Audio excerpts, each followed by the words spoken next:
Writing an essay. So today we are going to see what is an essay and how to write a good essay. Then what do you mean by an essay? Every individual has his own way of writing or imagination.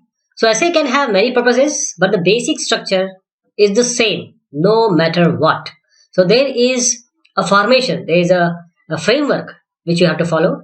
So you may be writing an essay to say arguing for a particular point of view or to explain steps which are necessary to complete a task. So there may be a variety of these essays.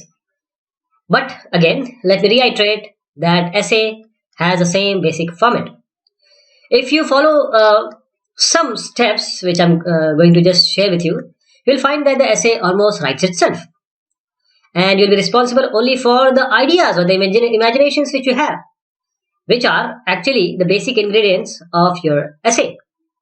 But don't let the thought of putting pen to paper daunt you. Just get started. So, coming to essay format, there are simple steps that are going to guide you.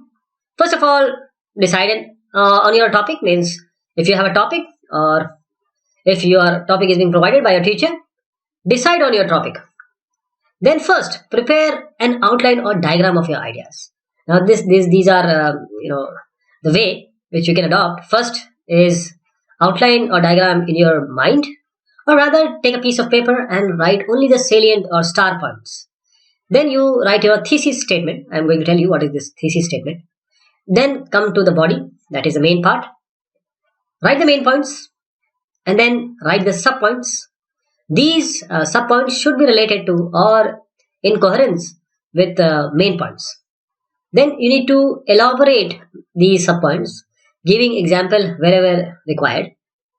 Then write the introduction, write the conclusion. So this introduction should come in the beginning, but these are actually the ascending order of, or you can say from here to here, descending order in which you have to think. Then you have to give some finishing touches. So how to choose a topic? So this is different for different people. You may have no choice as to your topic. So you need to select a topic. You will be given a topic, or you will be given a topic to discuss. You will be given a topic to elaborate or to give you specific ideas. Just for instance, topic India. This is a general one. So if your objective is to write an overview, this topic is quite suitable just to write an overview. But if your objective is to write a specific analysis, then this topic is quite general. You need to narrow it down. Or if you have a topic like politics in India, now you have a narrowed down field, that is, you need to talk about politics or say culture of India. Okay. So once the topic is clear to you, there are two ways. If you are a student, then topic will be provided to you. If you are going giving an exam, then the topic is again in front of you. Or if you have been told write an essay, then you have to choose your topic. For that, all these categories, topic is very important. That is the title of or the content of what you are going to write. Then coming to organizing your ideas. Then comes the outline or diagram that is to put your ideas about the topic actually on the paper. In not very organized, but moderately, because this is the first step. And as I suggested that you can, those people who are, they can imagine, they can have ideas in their mind, they can do that. Otherwise, take a rough paper and write them in a very short or brief manner. Then decide whether you prefer to cut and write structure of an outline or more flowing structure. Means you want specific stuff related to X, Y, or you want a flowing idea. I mean, this corresponds to this corresponds to this. So you will indicate that as indicated or as revealed in the first session or section. So you have to decide which way you want. And some people are good in flow structure, some are very patient, but the others who want specific ideas to be given in different paragraphs for them, the idea is more challenging. Then these are the ways. Just for example, for a dog, if you want to talk about a dog, just a topic I'm taking, you have to think in these ways. What about the dog nutrition, dog breed, dog behavior, then dog health, and then dog grooming? These are the points which you need to concentrate upon now, right? So how to write your outline? Begin your outline by writing your topic at the top of the page. So first of all, you have to write your topic at the top of the page. Next, you may use these Roman numerals, no, not 1, 2, 3, but Roman numerals, which should be spread apart down the left side of the page. Write the main ideas that you have about your topic.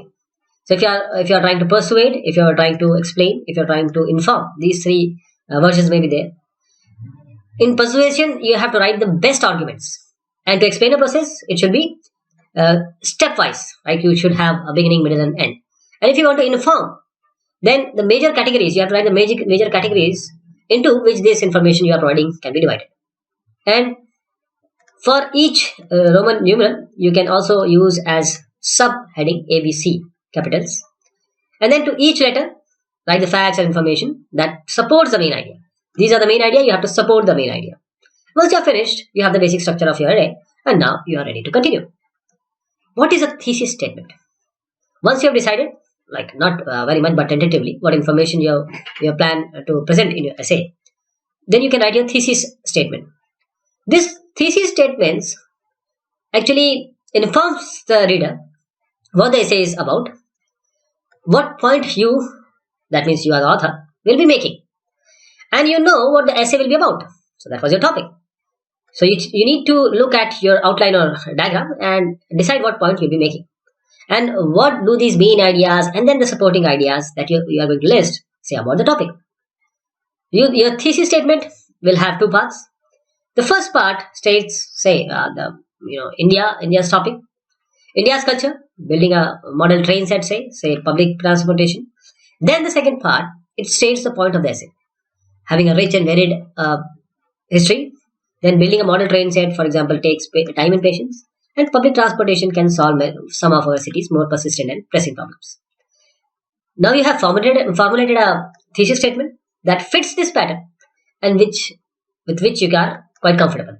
And now you can go on. Coming to body paragraphs. So in the body of the essay, all the preparation up to this point comes to the actual fruitfulness.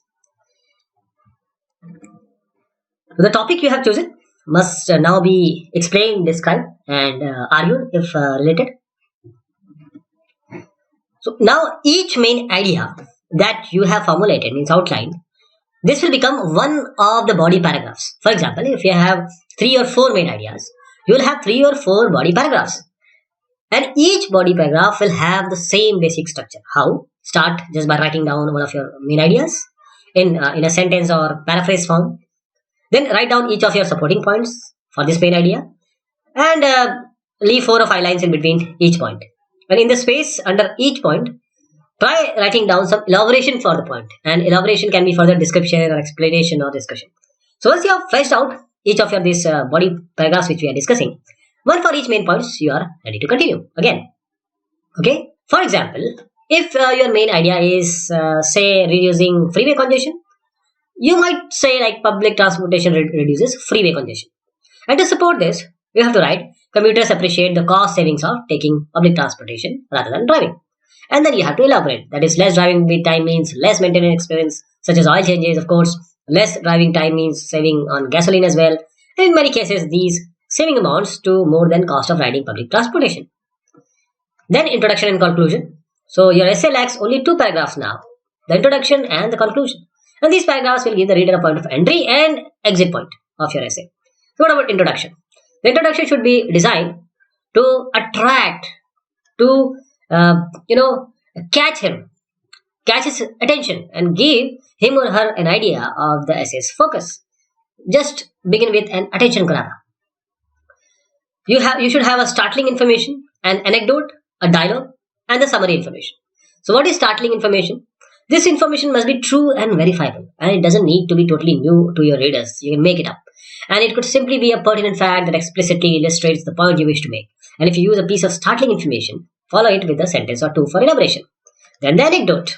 The anecdote is a story that illustrates a point. So be sure your anecdote is short and sweet, to the point, and just relevant to your topic. This can be very effective opener for your essay, but need to be very careful about this. Dialogue. An appropriate dialogue does not have to identify the speakers, but the reader must understand the point you are trying to convey. Use only 2 or 3 exchanges between the speakers to make your point, and just follow the dialogue with a sentence or two for elaboration. Summary information. a few sentences which is going to explain the topic in some general terms can lead to reader gently to your thesis. So it's a smooth entry of the reader in your essay. So each sentence should become gradually more specific until you reach your thesis. And if the attention grabber was only a sentence or two, add one or more two sentences that will lead to the reader for your opening to your thesis statement. Okay, and then finish the paragraph with your thesis assessment. Conclusion. The conclusion brings closure to the reader, means summing up your points or providing a final perspective of your topic. And all the conclusion needs is 3 or 4 strong sentences which do not need to follow any set formula. This is purely your imagination. Just review the main points and don't restate them, or briefly describe your feelings about the topic. Even an anecdote can end your essay in a useful way. And please understand, don't don't put anything in conclusion which creates a new topic or which starts a new discussion. An introduction and conclusion complete the paragraphs of your essay, and just don't stop just yet. One more step remains: adding finishing touches. You have now completed all the paragraphs of your essay, but before you consider this as a final version, you must give some thought to the formatting of your paper. Means check the order of your paragraph, check the instruction for the assignment which is provided to you, and then check your writing. Means handwriting or handwriting can change, but you can really change some words which are not worth there, or you can check the punctuation marks, grammar, etc. Right? Then you have checked your work and now perfected your formatting. The essay is finished. Thank you so much. Take care.